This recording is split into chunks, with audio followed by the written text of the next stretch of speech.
Welcome to Nasdaq Trade Talks. I'm Jill Malandrino, Global Markets Reporter at Nasdaq. Joining me at MarketSite, we have Aiden Shue. He's a Senior Sales Analyst with Nasdaq, and he joins me for College Savings Month, which of course is recognized in September. We're going to discuss how the Nasdaq Fund Network plays into the 529 plan system. Aiden, it's great to have you with us. Welcome to Trade Talks. Thanks a lot for having me on. How is the Nasdaq Fund Network providing transparency and distribution for the 529 space? So the Nasdaq Fund Network, we provide symbols and price discoverability for 529 plans.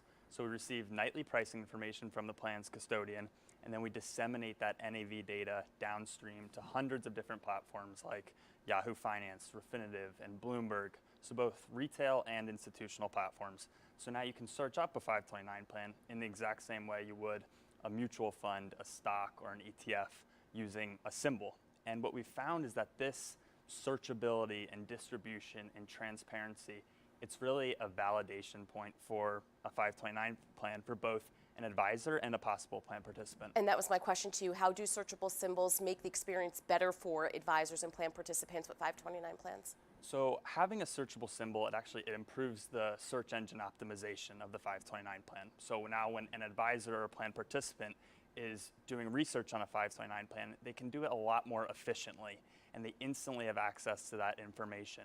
And also having a standardized symbol is important as well, because an advisor may be doing due diligence using a Bloomberg terminal, but that plan participant is probably tracking their 529 using Yahoo Finance or even an Apple Watch.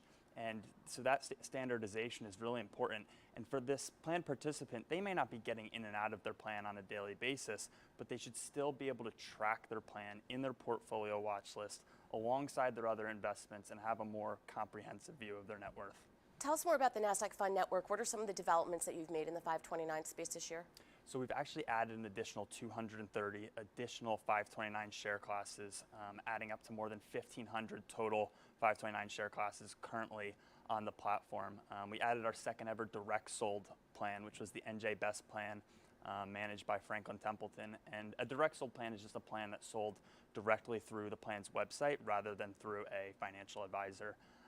We also have been engaging with key constituents and stakeholders within the 529 space to work on some updates for our 529 scorecard, which will be rolling out later this year.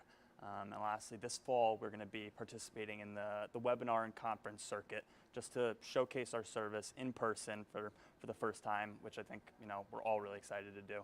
And we have a lot going on. All right, Aiden, appreciate the insight. Thanks for joining us on Trade Talks, and thanks for joining me. I'm Jill Malandrino, Global Markets Reporter at Nasdaq.